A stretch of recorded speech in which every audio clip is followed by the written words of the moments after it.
હે પ્રભુ, જો તમે અન્યાયને ચિહ્નિત કરો તો હે ભગવાન, કોણ ઊભા રહી શકે? રવિવાર 9 ઓગસ્ટ 2026. આ સવારના આપણા મનન માટે મેં યિર્મયાના પુસ્તકના 32મા અધ્યાયની 42મી કલમ પસંદ કરી છે. હા, આ યહોવા કહે છે, જેમ તેઓ પર આ બધા દુઃખ અને સમસ્યાઓ હું લાવ્યો હતો, તે જ રીતે હું તેઓને આપેલા વચન મુજબ તેઓનું સર્વ રીતે ભલું કરીશ. સુપ્રભાત મિત્રો.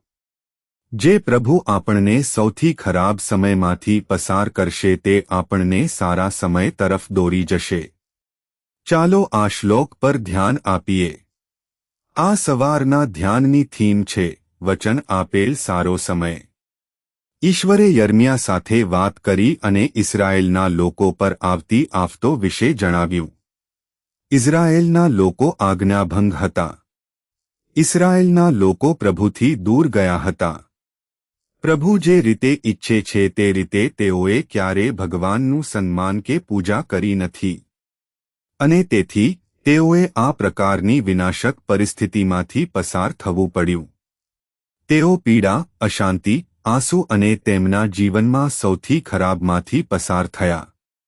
પણ પછી ઈશ્વરે યર્મિયા સાથે વાત કરી અને કહ્યું, તે એક ભગવાન છે જે તેણે આપેલા વચનને વફાદાર છે. ઈશ્વરે લોકોને વચન આપ્યું હતું કે તે તેમના માટે સારું કરશે.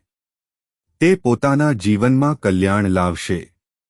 ઈશ્વર ચાહે છે કે તેમના લોકો ભલાઈ અને દયા અને આશીર્વાદો અનુભવે. અને ભગવાન કહે છે, જેમ મેં આપત્તિ લાવી હતી, તેમ હું તેમના જીવનમાં સારું લાવીશ. મેં જે વચન આપ્યું છે તે બધું. સાથીઓ, આપણે ગમે તે કારણોસર અમુક પડકારોમાંથી પસાર થઈ શકીએ છીએ. પરંતુ પછી ભગવાન દયાના ભગવાન છે. ભગવાન ન્યાયનો દેવ છે. ભગવાન પ્રેમનો દેવ છે. તે ક્યારે ઈચ્છતો નથી કે તેના બાળકો હંમેશા દુઃખમાં રહે. તે ક્યારે ઈચ્છતો નથી કે તેના બાળકો વિનાશક પરિસ્થિતિઓમાં હોય. તે ઈચ્છે છે કે તેઓ પરિવર્તિત થાય. તે ઈચ્છે છે કે તેમની પરિસ્થિતિઓમાં પરિવર્તન આવે. ભગવાન આશીર્વાદનું વચન આપે છે. ભગવાન સારી વાતોનું વચન આપે છે.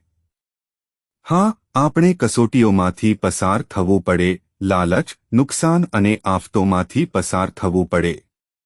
પરંતુ સારા સમય માટે આગળ છે, કારણ કે પ્રભુ આપણા જીવનમાં સારી વસ્તુઓ ઈચ્છે છે. ચાલો આપણે જે પરિસ્થિતિઓમાંથી પસાર થઈ રહ્યા છીએ તે છતાં સારી વસ્તુઓની આશા રાખીએ. પ્રાર્થના. કૃપાળુ ભગવાન, સ્વર્ગીય પિતા, અમને મદદ કરો. ભગવાન, તમારા પર વિશ્વાસ કરો કારણ કે તમે અમારા જીવનમાં સારો સમય લાવો છો. ખ્રિસ્તના નામે આપણે પ્રાર્થના કરીએ છીએ. આમેન.